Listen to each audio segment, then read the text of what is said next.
नमस्कार दोस्तों, स्वागत है आप सभी का मेरी क्लास में। मेरा नाम है पूजा द्विवेदी और आज हम चर्चा करेंगे कि क्यों दिल्ली में प्रदूषण कम होने का नाम ही नहीं ले रहा है और क्यों आने वाले 8 से 9 महीने में भी दिल्ली के प्रदूषण को ख़त्म करना नामुमकिन के करीब है। सारी चर्चाएं हमारी जो होंगी वो हाल ही में वायु गुणवत्ता सूचकांक के खराब होने के परिणाम स्वरूप ग्रेडेड रिस्पांस एक्शन प्लान का जो चरण 4 आया है उसके तहत किस प्रकार के बदलाव सरकार ने, दिल्ली की सरकार ने किए हैं वो हम देखेंगे और क्यों आखिर दिल्ली में ये सरदर्द बना हुआ है, सारी चीज़ें देखेंगे क्योंकि ये आज की प्रॉब्लम नहीं है, हमेशा की है और ये होती चली जा रही है। तो दिल्ली में जितनी भी गाड़ियाँ दिल्ली से बाहर की हैं और प्राइवेट गाड़ियाँ हैं, साथ ही साथ इनमें भारत स्टेज 6 नॉर्म्स नहीं है, उससे नीचे के नॉर्म है वो अलाउड नहीं है आने के लिए और ये दिल्ली की सरकार कर सकती है। इसके अलावा और क्या क्या दिल्ली ने बदलाव किए हैं, हाइब्रिड कार्य मॉडल लाया है, यानी कि एक ऑफिस में 50% ही स्टाफ रह सकता है जिनका रहना ज़रूरी है, बाकी 50 जो घर से काम कर सकते हैं उनको घर से काम करने की अनुमति दी जाए। छूट दी गई है कुछ लोगों के लिए, ऐसे कर्मचारी जो आपातकाल सेवाओं से संबंधित हैं, दिहाड़ी मजदूर हैं। अच्छा, दिहाड़ी मजदूरों की मतलब ज़रूरत तो है ही, हालांकि ये सबसे ज़्यादा परेशान गुट है। क्यों? क्योंकि इनको कमाना भी है और इनके लिए आप कैसे बचाव करेंगे वो भी नहीं है हमारे पास। तो इसके अलावा अस्पताल, फ्रंटलाइन प्रदूषण नियंत्रण टीम, अग्निशमन विभाग, आवश्यक सेवाएं, ये सारी सेवाएं जितने भी लोग इससे संबंधित हैं इनको छूट दी गई है, यानी कि भले ही GRAP प्लेस पे है फिर भी इनको आना पड़ेगा। तो सबसे बड़ी दिक्कत यही है कि ये रिसीविंग एंड पे आ जाते हैं। इसके अलावा वाहन प्रवेश प्रतिबंध लगा दिया गया है। जो भी व्हीकल्स भारत स्टेज 6 नॉर्म्स में नहीं है, उससे नीचे की हैं, उनको एंट्री नहीं करने दी जाएगी। कंस्ट्रक्शन का सामान ले जाने वाली ट्रकों को भी बैन कर दिया है। तो ये सारी चीज़ें हो रही हैं। इसके अलावा जो वैध प्रदूषण नियंत्रण PUC, pollution under control certificate, जिन गाड़ियों के पास नहीं है उनको फ्यूल या ईंधन नहीं दिया जाएगा पेट्रोल पंप्स पे, ये भी बताया गया है। सार्वजनिक सलाह दी गई है। दिल्ली के पर्यावरण मंत्री ने कहा है कि बाहर से आने वाले सभी वाहने, जितने भी वाहन हैं, अगर भारत स्टेज 6 नॉर्म्स में नहीं आते हैं तो उनको आने ना दिया जाए। ऐसा क्यों हो रहा है? वायु गुणवत्ता सूचकांक खराब होती चली जा रही है और इसी के परिणाम स्वरूप जो ग्रेडेड रिस्पांस एक्शन प्लान आया है उसका चरण 4 लगा हुआ है दिल्ली में, जिसके अंतर्गत ऐसा हो सकता है। तो GRAP की बात करते हैं। GRAP क्या है ये? इसका मतलब क्या है? चरणबद्ध रूप से कभी भी प्रदूषण किसी क्षेत्र में बढ़ जाता है तो किस प्रकार से योजना लागू होगी। तो ग्रेडेड रिस्पांस एक्शन प्लान, सर्वोच्च न्यायालय ने इसको बनाने के लिए बहुत प्रयत्न किए 2016 में और सर्वोच्च न्यायालय के परिणाम स्वरूप औपचारिक रूप से 2017 से ये प्लेस में आया है दिल्ली को लेके। Commission for air quality management, यानी कि वायु गुणवत्ता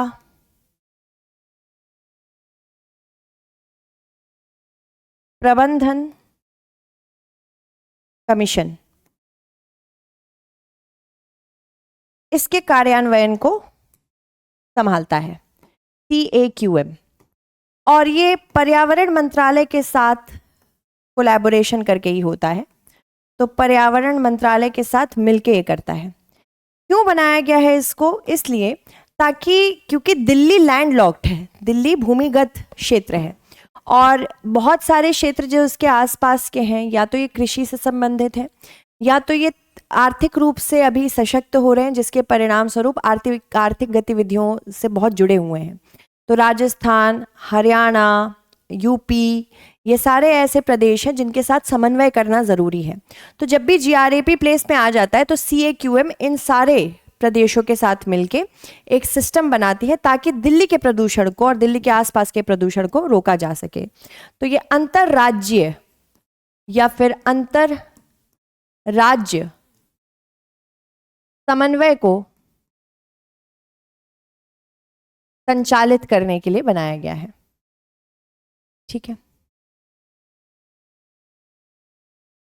जिसमें कौन कौन से राज्य आ गए हैं? यूपी आया है, राजस्थान आया है, पंजाब भी है, हरियाणा भी है, ठीक है। तो ये सारे राज्यों के साथ समन्वय करता है। अब जीआरएपी कब लागू होता है? जीआरएपी तब लागू होता है जब वायु गुणवत्ता सूचकांक खराब होने लगती है, 200 से अधिक के ऊपर जब जाने लगती है उसके बाद चरण आता है। वायु गुणवत्ता सूचकांक क्या है, इसके बारे में भी चर्चा करते हैं। वायु गुणवत्ता सूचकांक, वायु गुणवत्ता सूचकांक एक ऐसा सूचकांक है जिसको लॉन्च किया गया था 2014 में। 2014 में ये स्वच्छ भारत अभियान के अंतर्गत आई थी, स्वच्छ भारत मिशन के अंतर्गत आई थी, क्योंकि स्वच्छ वायु भी उसी के अंतर्गत है। ये कुछ 6 से लगभग 8 प्रदूषकों को मापती है, जिसमें मुख्य रूप से प्रदूषक हैं पर्टिकुलेट मैटर जो ठोस कण है 2.5, particulate matter 10, sulphur dioxide, nitrous oxide, ozone आदि, ठीक है। इनका भार कितना है उस आधार पर ये 6 कैटेगरी या 6 श्रेणी में बांटती है। जब भी 200 से अधिक का वायु गुणवत्ता सूचकांक हो जाता है तब जीआरएपी प्लेस में आ जाता है, जीआरएपी चलने लगता है चरणबद्ध रूप से। तो पहले चरण में जब वायु गुणवत्ता सूचकांक खराब हो जाए, खराब से पहले भी 2 कैटेगरी होती है, एक गुड अच्छी जो 0 से 50 के मध्य है, और एक संतोषजनक या फिर सेटिस्फैक्ट्री, ये 50 से 100 के मध्य आती है। उसके बाद गुड के बाद मॉडरेट आती है, मॉडरेट ये 100 से 200 के बीच होती है। इसके बाद से फिर पुअर शुरू हो जाता है, खराब। AQI 201 से जब 300 के मध्य हो जाता है, ये चरण 1 है, यानी कि वायु गुणवत्ता इस समय खराब होने लगी है। तब अत्यधिक पुराने डीजल एवं पेट्रोल वाहन पर सख्त प्रवर्तन आ जाता है। अभी जो लगा है चरण 4 है, कुछ क्षेत्रों में चरण 3 लगा हुआ है। तो चरण 3 जब AQI 401 से 450 के मध्य है, छोटे विद्यार्थियों के लिए ऑनलाइन कक्षाओं की संभावित स्थानांतरण हो जाता है, कुछ जिलों में वाहन को लेकर प्रतिबंध लग जाता है। चरण 4 गंभीर से अधिक हो जाए, यानी गंभीर प्लस हो जाए, यानी कि AQI 450 से अधिक हो जाए, जो कि ज्यादातर दिल्ली के लिए सही है इस समय। तो जो बाहर से आने वाली जितनी भी गाड़ियां हैं उन पर रोक लग जाती है, स्पेशली जो BS 6 से नीचे हैं। इसके अलावा विद्यालयों तथा जो गैर आवश्यक व्यावसायिक गतिविधियां हैं इनको भी बंद करने की बात कर दी जाती है, स्पेशली निर्माण क्षेत्र को भी बंद करने की बात कम कर दी जाती है। इसके अलावा दिल्ली में जो शीतकालीन प्रदूषण होता है वो ऐसा क्यों होता है? देखो, दिल्ली की स्थिति ही ऐसी है, दिल्ली जिस क्षेत्र में जैसा अवस्थित है उसके आधार पर आप समझने की कोशिश करिए इसको। पहली चीज, दिल्ली एक भूमिगत क्षेत्र है, लैंडलॉक्ड है। तो एक तो भौगोलिक कारक इसका सबसे बड़ा यही है। भौगोलिक में सबसे पहले अवस्थिति या फिर लोकेशन की अगर बात करेंगे तो ये भूमिगत है। इसके आसपास जितने भी क्षेत्र हैं, पंजाब, हरियाणा, उत्तर प्रदेश, ये सारे उच्च गतिविधि वाले क्षेत्र हैं। दूसरी चीज, अगर हम भौगोलिक में ही मौसम संबंधी देखें तो इस समय तापमान व्युत्क्रमण होता है। तापमान व्युत्क्रमण, तापमान व्युत्क्रमण का मतलब है जो नीचे वाली वायुमंडलीय वायु है ये ठंडी रहेगी और इसके ऊपर एक गर्म वायु की परत रहेगी, जिसके परिणाम स्वरूप क्या होता है, नीचे ठंडी वायु होने के परिणाम स्वरूप कोहरा या फॉग का निर्माण होता है। इसी समय ऐसा भी फॉग तभी बनता है जब आसपास से पवन प्रणाली ना हो। तो दिल्ली में इस समय पवन प्रणाली बहुत धीमी होती है, तो जो भी प्रदूषण होता है वो एक क्षेत्र में ठहर जाता है। एक क्षेत्र में ठहरने के परिणाम स्वरूप क्या होता है कि यहाँ पे जो धुआं बन गया वो फॉग के साथ मिक्स हो जाता है, नीचे तापमान वैसे ही कम हो गया, तो जो स्तर पर, जमीनी स्तर पर बादलों जैसा निर्माण होता है वो फिर स्मोक के साथ मिलके स्मॉग बन जाता है। तो जो भी प्रदूषण के तत्व निकलते हैं, स्मोक और फॉग, वो मिलके स्मॉग बनाते हैं, जिसकी वजह से यहाँ पे अलग दिक्कतें होने लगती हैं। इसके अलावा अगर आर्थिक रूप से देखें तो माफ कीजिएगा, दिल्ली आसपास ऐसे क्षेत्रों से संबंधित है जो मुख्य रूप से कृषि प्रधान है और इस समय पराली जलाने की गतिविधि देखी जाती है, मतलब अभी नहीं, इससे पहले। तो जिसकी वजह से जो प्रदूषण के सोर्सेस पहले ही दिल्ली में थे उसमें और ऐड होता चला जाता है। तो आर्थिक रूप से अगर देखें, क्योंकि ये कृषि है, इस वजह से भी ऐसा देखने का मौका मिलता है। हालांकि इस वर्ष देखें तो 77% पराली जलाने में कमी देखी गई है। इसका ये मतलब है कि दिल्ली का प्रदूषण अब सिर्फ दिल्ली की ही जिम्मेदारी है। रीजन यही है कि पराली पहले सबसे बड़ा प्रॉब्लम हुआ करता था, इस बार 77% अगर कमती हुई है तो कहीं ना कहीं दिल्ली ही अपने इस प्रदूषण के लिए जिम्मेदार है। मुख्य रूप से अगर हम देखें तो प्रमुख स्रोत दिल्ली में जो इस समय उभर कर आ रहा है वो 40% वाहनों के जरिए है। अब मेट्रो स्टेशन और बाकी पब्लिक सिस्टम स्ट्रांग होने के बावजूद अगर लोग प्राइवेट कार्स या प्राइवेट व्हीकल्स का इस्तेमाल करेंगे तो वेहिकुलर एमिशंस तो होंगे ही। सड़क की धूल 20%, उद्योग से 15% और अपशिष्ट दहन के परिणाम स्वरूप खेतों में पराली जलाने से 20 से 30% का योगदान आता है।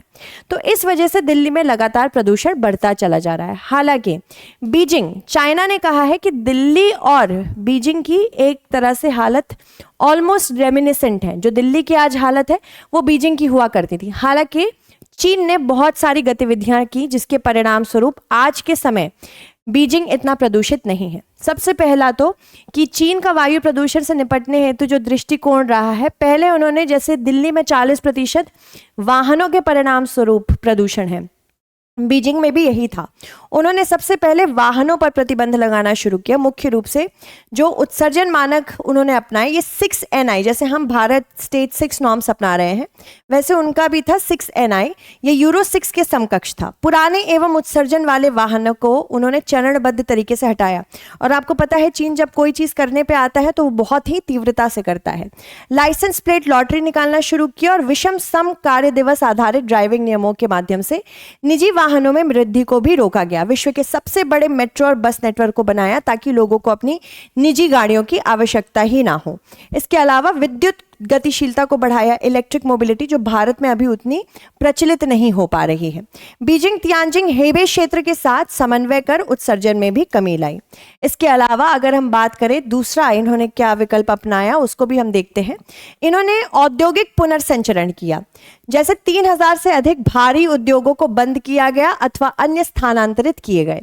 शेंगोंग इस्पात संयंत्र को भी स्थानांतरित किया गया। इसमें श्वसनीय कणों का लगभग 20% का उत्सर्जन था, यानी कि पर्टिकुलेट मैटर का उत्सर्जन ये कर रहा था, उसको बंद करके हटा दिया गया। खाली हुई औद्योगिक भूमि को पार्कों, वाणिज्यिक एवं सांस्कृतिक तथा तकनीकी केंद्रों में परिवर्तित भी किया गया। शहरी प्रदूषण घटाने हेतु थोक बाजार, लॉजिस्टिक हब और कुछ संस्थानों को शहर से बाहर स्थानांतरित किया गया। ये तभी हो पाया जब ग्राउंड लेवल पे तेजी से काम हुआ। हालांकि भारत के लिए कुछ एनालिटिक्स आई हैं, उसको भी हम देख लेते हैं। जैसे दिल्ली NCR में वायु प्रदूषण एक क्षेत्रीय समस्या है। वाहन निर्माण, धूल, उद्योग, कोयला दहन, ये सारे मुख्य स्रोत है प्रदूषण के। जब तक इनको आइडेंटिफाई नहीं किया जाएगा प्रदूषण नहीं रुकेगा दिल्ली में। चीन की सफलता के प्रमुख कारण थे तत्कालिक, व्यापक और कठोर उपाय। और भारत में अगर हम सिर्फ सिम्टम या लक्षण को ही ट्रीट करते जाएंगे और बीमारी के कॉज को नहीं ट्रीट करेंगे तो आगे आने वाले वर्षों में दिल्ली की ये जो इशू है ये और बढ़ती चली जाएगी। वाटर स्प्रिंकलिंग से, स्मॉग टावर लगाने से कुछ नहीं होगा। दिल्ली में उपाय प्रायः आपातकालीन प्रकृति के होते हैं, उनका 24 ही घंटे प्रभावी क्रियान्वयन नहीं होता है। इसके अलावा भारत में BS6 मानक यूरो 6 के अनुरूप है, किंतु राजनीतिक इच्छा शक्ति थोड़ी कम है जिसकी वजह से इसको बड़े पैमाने पर लगाना बहुत मुश्किल हो रहा है। चलिए एक प्रश्न देख लेते हैं। दिल्ली की ग्रेडेड रिस्पॉन्स एक्शन प्लान के संबंध में निम्नलिखित कथनों पर विचार करें। GRAP का चरण 3 कुछ जिलों में वाहनों पर प्रतिबंध लगा सकता है तथा छोटे विद्यार्थियों के लिए ऑनलाइन कक्षाएं अनिवार्य कर सकता है। चरण 2 तब लागू होते हैं जब वायु गुणवत्ता सूचकांक 400 से अधिक हो जाती है। चरण 4 के अंतर्गत गैर आवश्यक व्यवसायों और विद्यालयों को बंद किया जा सकता है। तो आपको बताना है इनमें से कौन सा सही है। जो बच्चे सही आंसर बताएंगे नेक्स्ट क्लास में उनका नाम लिया जाएगा। तब तक के लिए thank you so much everyone, stay updated.